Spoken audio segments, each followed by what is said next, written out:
Celebrity remuZimbabwe iro riri kusimukira Bybit, uyo akaita mukurumbira mushure mekunge vhidhiyo rake achirova mumwe musikana uyo aimubhula aratekeshera pamadandemutande akapfeka yunifomu yechikoro.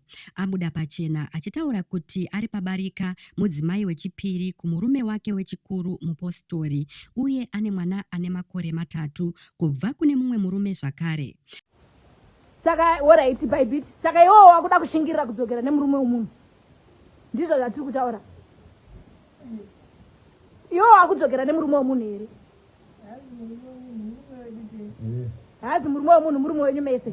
It's okay. I think Bybit akanyepa nezveupenyu hwake kuti aive asina kuroorwa achibatsirana naamai vake, izvo zvadhisapointa mhuri yese yeZimbabwe. Pari zvino ari munzira nemurume wake uyu kudzokera kuchiweshe kundorima kumapurazi. Mhuri yeZimbabwe, ndinokuchingamidzai zvakare panonzi pano. Ndapota musakanganwawo kusubscribe, kufollowa nekulaikawo vhidhiyo rino, zvakare nekurisheya. Izvi zvinobatsira kuti risvike kure kune hama neshamwari dzenyu dzisati dzariona. Nyaya yaBybit yangoerekana yawedzera nekupupura kwake kunoshamisa papeji ramai Haasi, apo adurura zvese akagara pasofa nemurume wake wechikuru. Bybit akawana mukurumbira kubva mukurwa kwakakomba akapfeka yunifomu yekuchikoro naPrecious uyo ari kunzi zvakare muzukuru wake kuMount Darwin.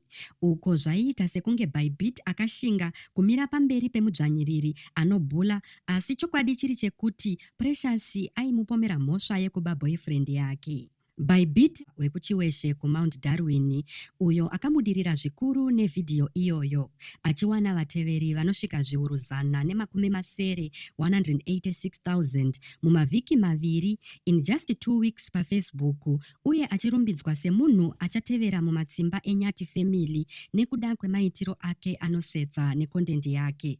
Asi akanyepa zvikuru achiti haana kuroorwa uye achivanza mwana wake ane makore 3 kubva kune mumwe murume, uku ari mudzimai wechipiri wemurume wechikuru. Bybit akaunzwa kuHarare naamai vake avo vaintsigira nhema dzose idzi.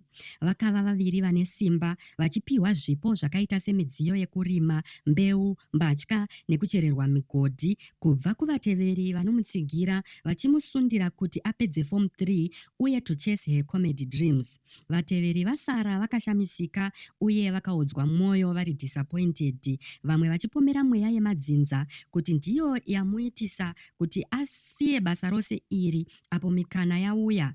Iye zvino zvese zvapera, pari zvino atori munzira kudzokera kuchiweshe kundorima Aripabarika nemurume wake. Mhuri yeZimbabwe, munoiona sei iyi? Ngatisanganei mucomment section muchipawo pfungwa dzenyu nemaonero enyu panyaya iyi.